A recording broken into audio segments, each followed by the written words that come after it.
आपने ये बात अक्सर सुनी होगी कि यार बचपन बड़ा अच्छा था, दिन भर खाओ, नंगे घूमो और रोते रहो। ये बात सच है, लेकिन इसके थोड़ा सा बाद आप खाते हैं, खिलौनों से खेलते हैं, घूमते हैं और अच्छे अच्छे सपने देखते हैं। लेकिन कभी बच्चों के मन में ये नहीं आता कि हमारे माता पिता हमारे लिए क्या है। उन्हें लगता है कि एक ऐसा चक्र है, जो जो कर रहा है वो जीवन भर वही करता रहेगा। लेकिन क्या होगा जब एक छोटे से बच्चे से पूछ लिया जाए आपके माँ बाप की आपके जीवन में क्या अहमियत है? कई बार तो पूरा जीवन निकल जाता है, इंसान को समझ नहीं आता कि उसके माँ बाप उसके लिए क्या है। लेकिन कई बार बहुत कम उम्र में ही बच्चों को वो एहसास हो जाता है जो बड़ों को पूरा जीवन नहीं हो पाता। ये कैसी ही बड़ी मार्मिक कहानी है, मां पर निबंध। सुनिए, आपको आनंद आएगा। राहुल बड़ी गहरी नींद में सपनों में खोया हुआ था। चारों तरफ हरियाली थी, रंग बिरंगे पेड़ थे, पेड़ों पर टॉफीज और चॉकलेट्स लटकी हुई थी, कुछ पेड़ों पर सुंदर सुंदर खिलौने लटके हुए थे। राहुल हाथ बढ़ाकर उन खिलौनों को तोड़ने ही वाला था कि तभी मां ने राहुल को धीरे से हिलाया। उसका माथा चूमते हुए बोली, उठो बेटा, स्कूल जाने का टाइम हो गया है। राहुल की नींद टूट गई, उसे बहुत गुस्सा आया। उसे लगा हर रोज मां ऐसे ही करती है, जैसे ही वो खिलौने या चॉकलेट्स को तोड़ने वाला होता है मां उसे सपने से जगा देती है।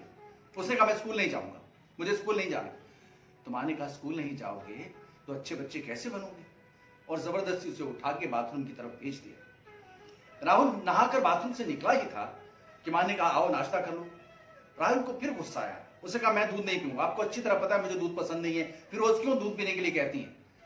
मां ने कहा, दूध नहीं पियोगे तो बॉडी और ब्रेन स्ट्रांग कैसे होगा? चलो चलो पियो। और राहुल को नाश्ता करा के स्कूल की ओर ले चले।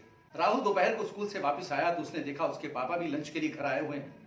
आते उसने कहा, पापा आज मुझे स्कूल से बहुत बड़ा होमवर्क मिला है, मां पर निबंध लिखना है, और वो भी पूरा एक पेज। उसने इस तरह से कहा जैसे ये सुन के उसके पापा भी डर जाएंगे। दरअसल ये 7 साल के लिए बच्चे के लिए बहुत बड़ा होमवर्क तो था ही।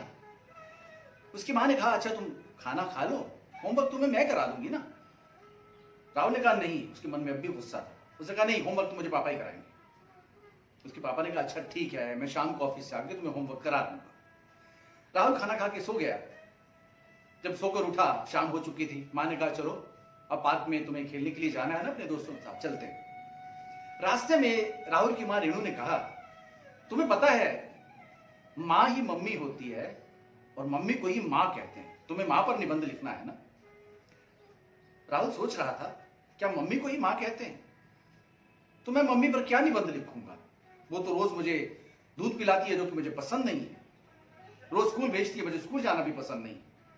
राहुल अपनी सोच में ही था कि मां ने कहा, देखो सुबह तो हम मंदिर जा नहीं पाते, चलो मंदिर जाके भगवान जी के दर्शन कर लेते हैं। भगवान हम सब की रक्षा करते हैं, इसलिए भगवान का ध्यान करना बहुत जरूरी है। मंदिर गए, पंडित जी ने प्रसाद दिया और कहा, भगवान सदैव आपकी रक्षा करे। राहुल ने अपनी मां से पूछा, क्या भगवान ही है जो हमारी रक्षा करते हैं? मां ने कहा, हाँ, भगवान हमेशा हमारी रक्षा करते हैं। बातें करते करते वो लोग पार्क पहुंच गए। राहुल अपने दोस्तों के साथ खेलने के लिए पार्क के अंदर चला गया।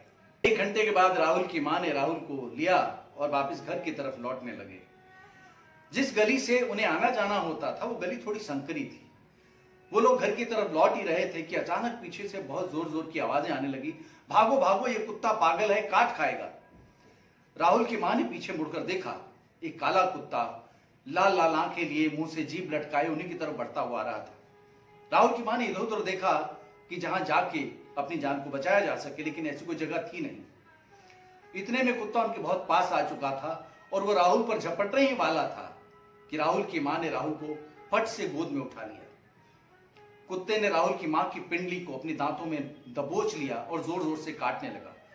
राहुल की मां दर्द से चिल्ला उठी।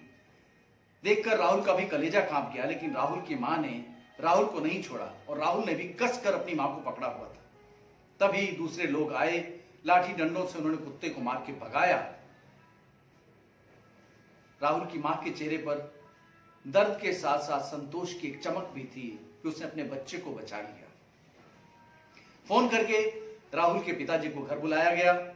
राहुल की माँ को हॉस्पिटल ले जाकर इंजेक्शन लगवाया, मरहम पट्टी करवाई और फिर वो लोग घर लौट आए। घर का माहौल धीरे धीरे सामान्य होने लगा। राहुल की माँ अभी भी दवाओं के नशे में थी, थोड़ी थोड़ी नींद बेहोशी की हालत में। दूसरे कमरे में राहुल के पापा थे। उन्होंने सोचा राहुल को होमवर्क करवा देता हूं। वो बुलाने के लिए राहुल की माँ के कमरे में गए। देखा राहुल एक टेबल पर सर टिकाए सो रहा है।